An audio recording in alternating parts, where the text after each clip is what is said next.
Hi, and welcome to Talking Sunday Readings. My name is Ann Carter. I am here again with Pastor Richard Stadler and with Father Chuck Carter, and we are discussing the lectionary readings for the 12th Sunday after Pentecost.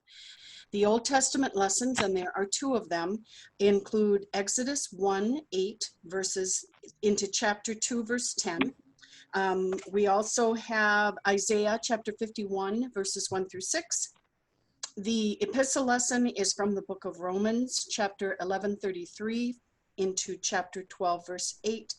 And the gospel is Matthew 16, verses 13 through 20. A reading from Exodus. Then a new king, to whom Joseph meant nothing, came to power in Egypt.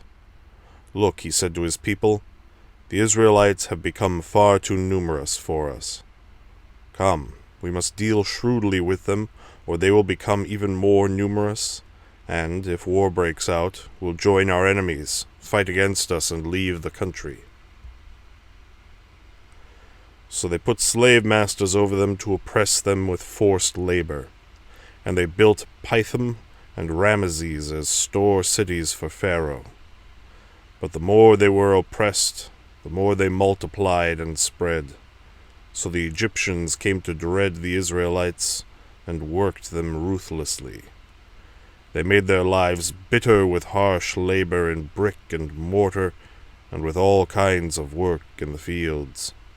In all their harsh labor the Egyptians worked them ruthlessly. The king of Egypt said to the Hebrew midwives, whose names were Shiphrah and Puah, when you are helping the Hebrew women during childbirth on the delivery stool, if you see that the baby is a boy, kill him. But if it is a girl, let her live. The midwives, however, feared God and did not obey what the king of Egypt had told them to do.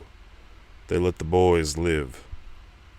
And the king of Egypt summoned the midwives and asked them, Why have you done this? Why have you let the boys live? The midwives answered Pharaoh, Hebrew women are not like Egyptian women. They are vigorous and give birth before the midwives arrive. So God was kind to the midwives, and the people increased and became even more numerous. And because the midwives feared God, he gave them families of their own. Then Pharaoh gave this order to all his people. Every Hebrew boy that is born you must throw into the Nile, but let every girl live. Now a man of the tribe of Levi married a Levite woman, and she became pregnant and gave birth to a son. When she saw that he was a fine child, she hid him for 3 months. But when she could hide him no longer, she got a papyrus basket for him, and coated it with tar and pitch. Then she placed the child in it, and put it among the reeds along the bank of the Nile. His sister stood at a distance to see what would happen to him. Then Pharaoh's daughter went down to the Nile to bathe, and her attendants were walking along the river bank. She saw the basket among the reeds, and sent her female slave to get it. She opened it and saw the baby. He was crying, and she felt sorry for him. This is one of the Hebrew babies, she said. Then his sister asked Pharaoh's daughter, Shall I go and get one of the Hebrew women to nurse the baby for you? Yes, go, she answered. So the girl went and got the baby's mother. Pharaoh's daughter said to her, Take this baby and nurse him for me, and I will pay you. So the woman took the baby and nursed him. When the child grew older, she took him to Pharaoh's daughter, and he became her son. She named him Moses, saying, I drew him out of the water. A reading from Isaiah. Listen to me, you who pursue righteousness and who seek the Lord. Look to the rock from which you were cut, and to the quarry from which you were hewn. Look to Abraham your father, and to Sarah who gave you birth. When I called him, he was only one man, and I blessed him and made him many.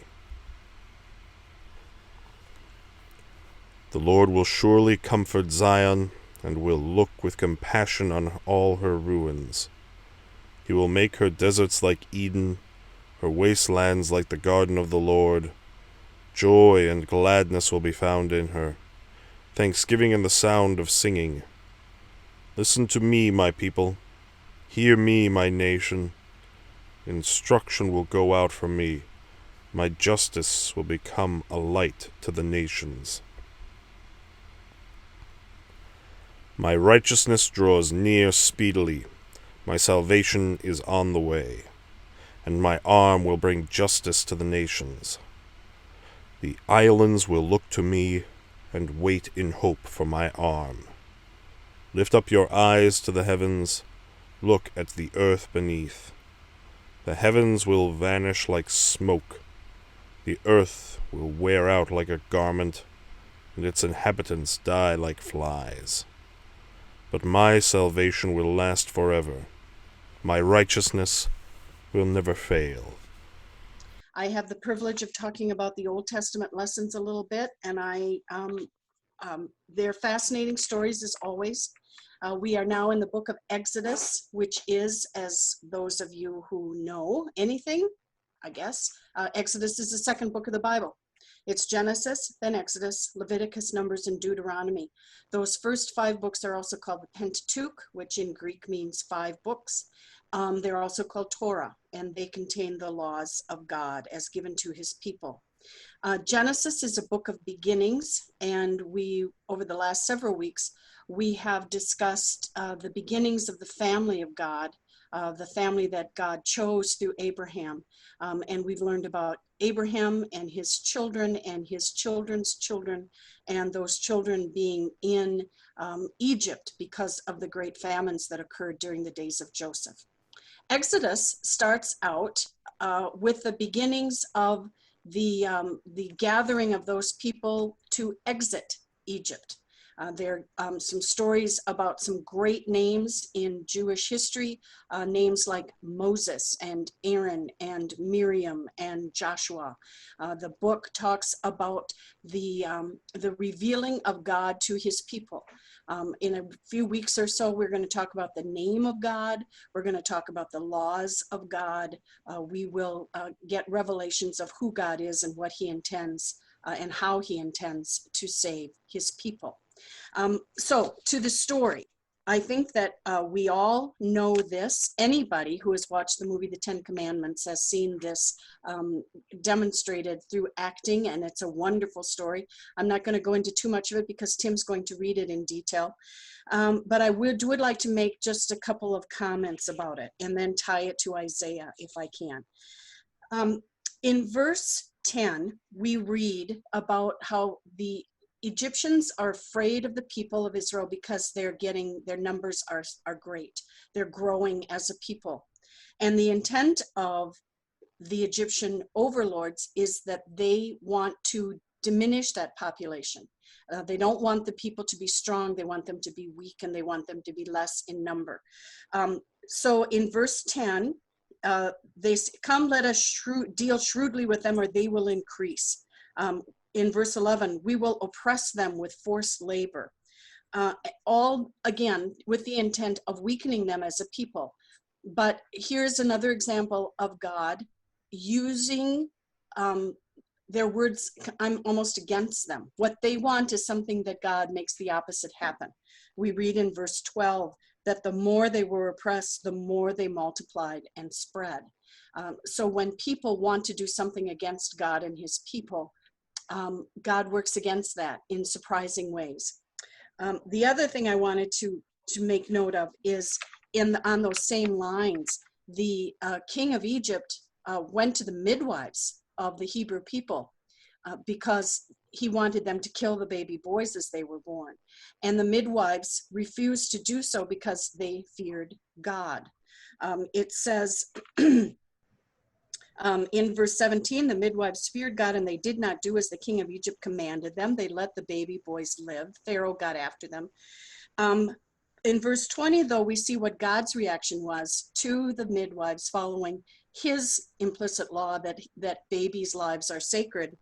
And he said, so God dealt with the midwives. The people again multiplied and became very strong.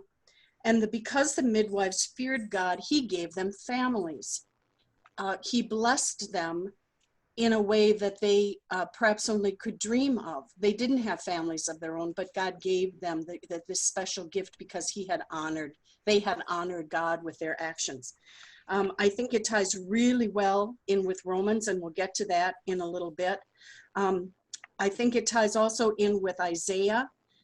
In chapter 51, verse 1, he says, listen to me, you that pursue righteousness. Look to what I have done in the past. Look to how I blessed Abraham and I blessed Sarah. Count on the fact that I fulfill my promises and take comfort in that. I will not leave you. Even when it's dire. The people of Israel were in chains. They were suffering. They were in slavery. I look at these two Old Testament lessons and I see our country today. Such great fear, such uprising. People are frightened. And what do? We look back at the promises of God as revealed in Scripture, and we know that he will not leave us. He will never leave us. He will fulfill his promises. And we have to take comfort in that. These are some, I think there's very, very timely stories to what we are dealing with today. And every generation has dealt with these same kind of issues. So to that, I turn to you guys.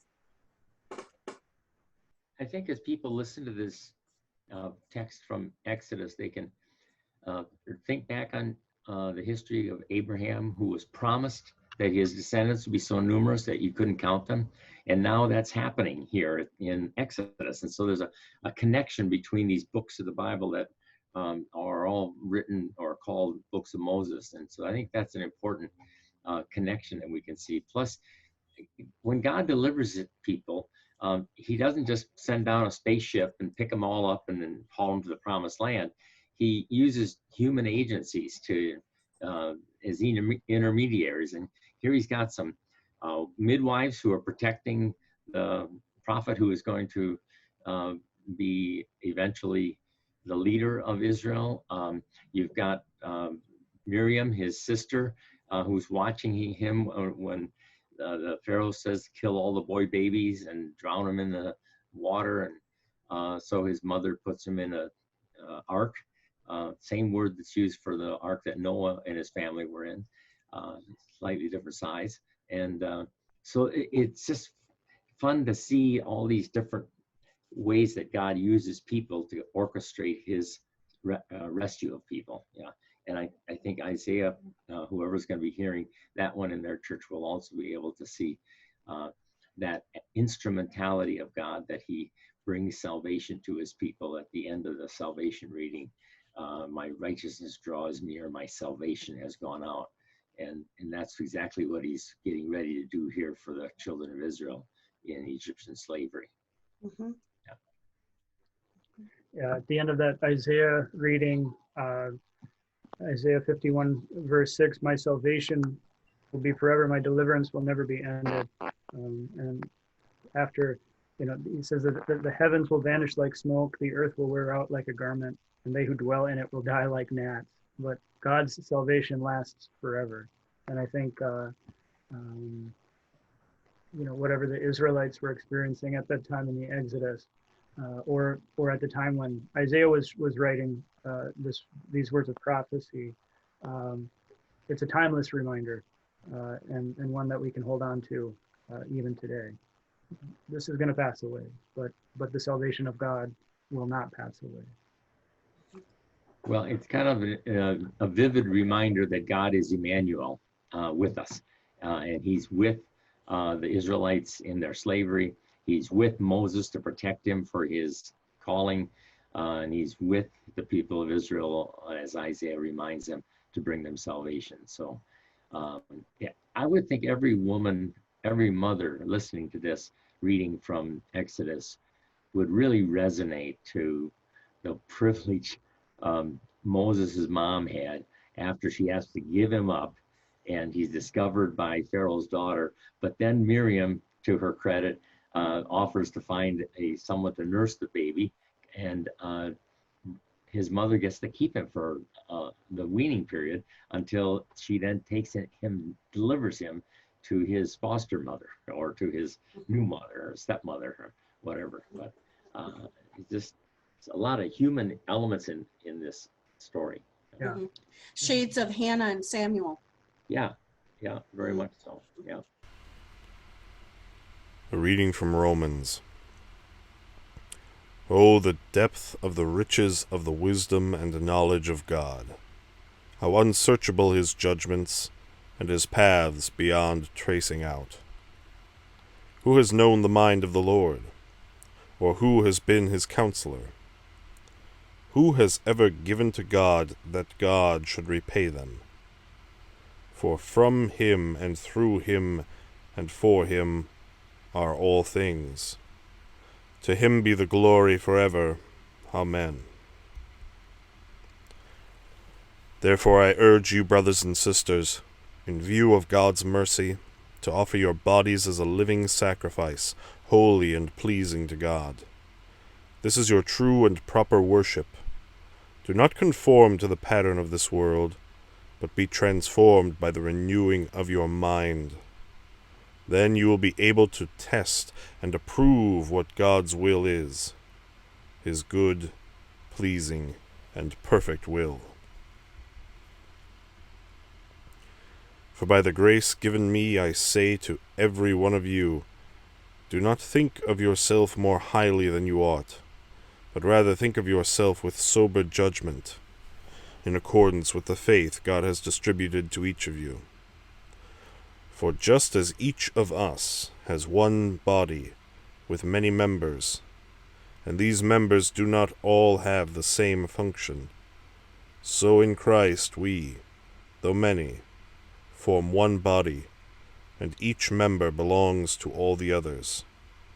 We have different gifts according to the grace given to each of us.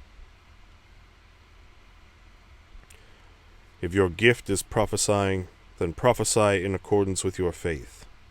If it is serving, then serve. If it is teaching, then teach. If it is to encourage, then give encouragement. If it is giving, then give generously. If it is to lead, do it diligently. If it is to show mercy, do it cheerfully. So I think that leads us to Romans, Chuck. All right. Romans chapter 11, verse 33 till Romans 12, verse 8. We have kind of two different, these are kind of two different sort of thoughts are being expressed here within this reading. The first verses 33 through 36 in chapter 11. It's kind of, Paul is kind of talking about kind of the majesty of God, the depth of the riches and wisdom and knowledge of God.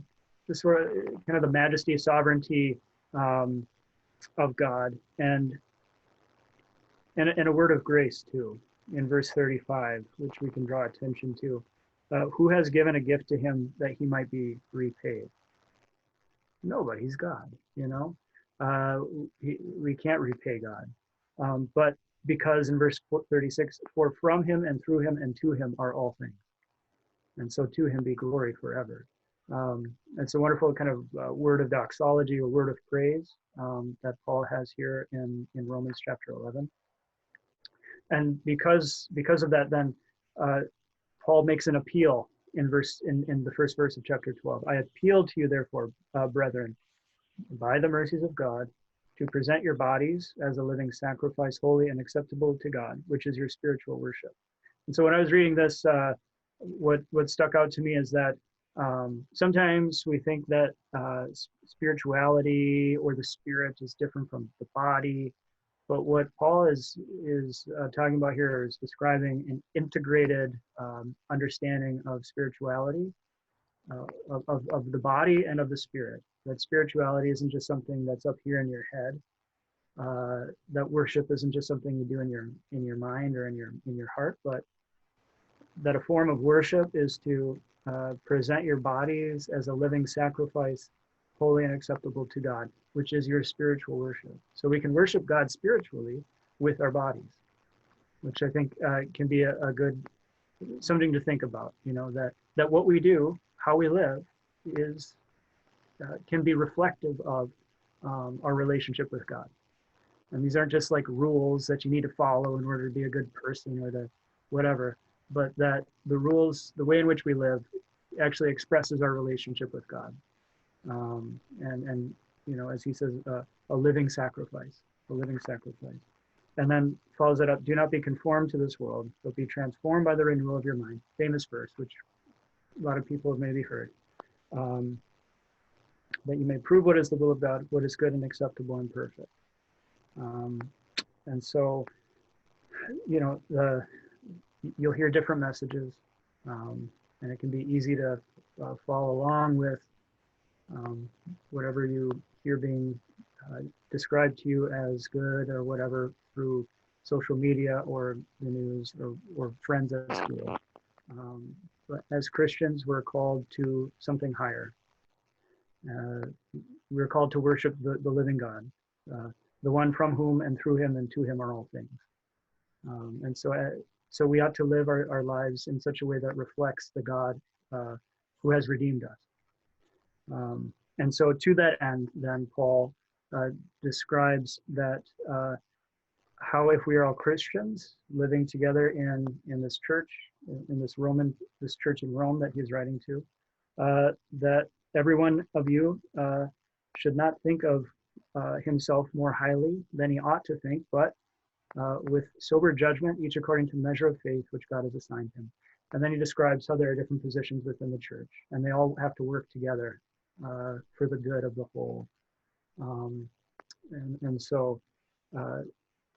So yeah, I guess with Paul, what we always find is that in his pastoral advice that he gives to the churches, it's always kind of rooted in a theological truth about who God is. And because God is this way, then we ought to behave in this way. And yeah, so it's not that one is better than the other because one is a prophet or whatever it might be. But God gives us what we have, and we work together. We give those gifts back to the church, and we work together. So yeah. Any further thoughts on that one, or any pieces to pick up on here? Well, I would say quickly that a midwife in Moses' time was perhaps not the highest person of society, but at that point in time, she was certainly vital. So she did her job to the best of her ability and honored God through her work. In the same way that each one of us, no matter what our job is, we do it to honor God, and he will bless us. And no one is more important, either if it's our secular job or the things that we do in church, that God knows who we are and he helps us. And if we do it to honor him, then blessings just abound. Well, and that's why Paul says here, don't think of yourself more highly than you ought. And then he lists a catalog of gifts that I think an awful lot of Christians have, but they don't probably recognize that they've got. If you were to ask them, do you have a spiritual gift? And they say, oh, no, not me, But the point is, you got service, exhortation, contribution, acts of mercy. I know a lot of Christians who are doing all those things, and those are gifts that maybe they need to get down on their knees at the end of the day and say, thank you, God, for giving me that gift, and I was able to use it today, and this reading could be opening a lot of people to themselves and recognizing what God has gifted them with in order to carry this out. And to emphasize what Chuck was saying about the sacrifice, the sacrifices in the temple were all killed, except the wheat and grain sacrifices, but they were still burnt up and offered to God. So the sacrifice we get to offer, we don't have to die to offer them. We can offer them with our lives. So that's an interesting contrast. Yeah, a living sacrifice. Yeah, exactly. We get to live as we sacrifice. We don't have to die, except to our own lust. Okay, ready for the gospel? Yeah, to Matthew. Matthew Okay. 16, 13 to 20. The Holy Gospel according to Matthew. When Jesus came to the region of Caesarea Philippi, he asked his disciples, "Who do people say the Son of Man is?" They replied, "Some say John the Baptist, others say Elijah, and still others Jeremiah or one of the prophets." "But what about you?" he asked. "Who do you say I am?" Simon Peter answered, "You are the Messiah, the Son of the living God." Jesus replied, "Blessed are you, Simon, son of Jonah, for this was not revealed to you by flesh and blood, but by my Father in heaven. And I tell you that you are Peter, and on this rock I will build my church, and the gates of Hades will not overcome it. I will give you the keys of the kingdom of heaven. Whatever you bind on earth will be bound in heaven, and whatever you loose on earth will be loosed in heaven." Then he ordered his disciples not to tell anyone that he was the Messiah. Jesus goes into the area of Caesarea Philippi, and in the days of Jesus, there were tons of idol temples in Caesarea Philippi at the bottom of Mount Hermon. There was a temple to Zeus, a temple to Augustus. There was worship niches to Pan, the Greek god who was half goat and half human. And then there were horrible practices carried on there, bestiality as part of the worship life and so on. And they had a couple of levels where they called it dedicated to dancing goats. So Jesus takes his disciples someplace where Jews would never go. They would never go here. They were prohibited from going there by their rabbis. And here in the context of all this idolatry, he asks them, "Who do people say that I am?" When he uses the term Son of Man, meaning the Messiah. And then he points to them and says, "Who do you say?" And boy, Peter just comes on like gangbusters here. It just makes a shiver up my spine when he says, "You are the Christ, the Son of the living God."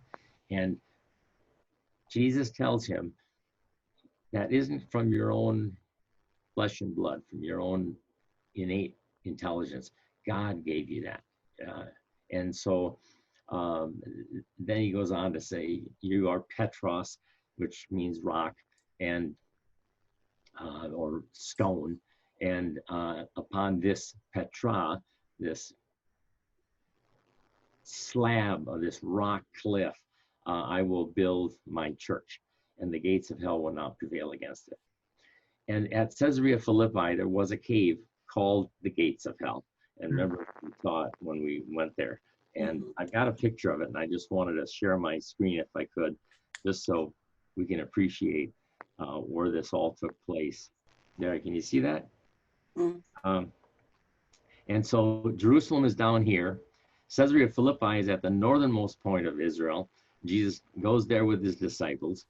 And here is the cave that used to have a huge spring in it. And the spring was so deep that Josephus tells us you could not find a rope long enough to get an anchor down to the bottom of this water. It was just huge. But then in the year 1000, there was an earthquake and it diverted the water, whereas it didn't come out of the cave anymore. But people felt that this was the entrance to the underworld.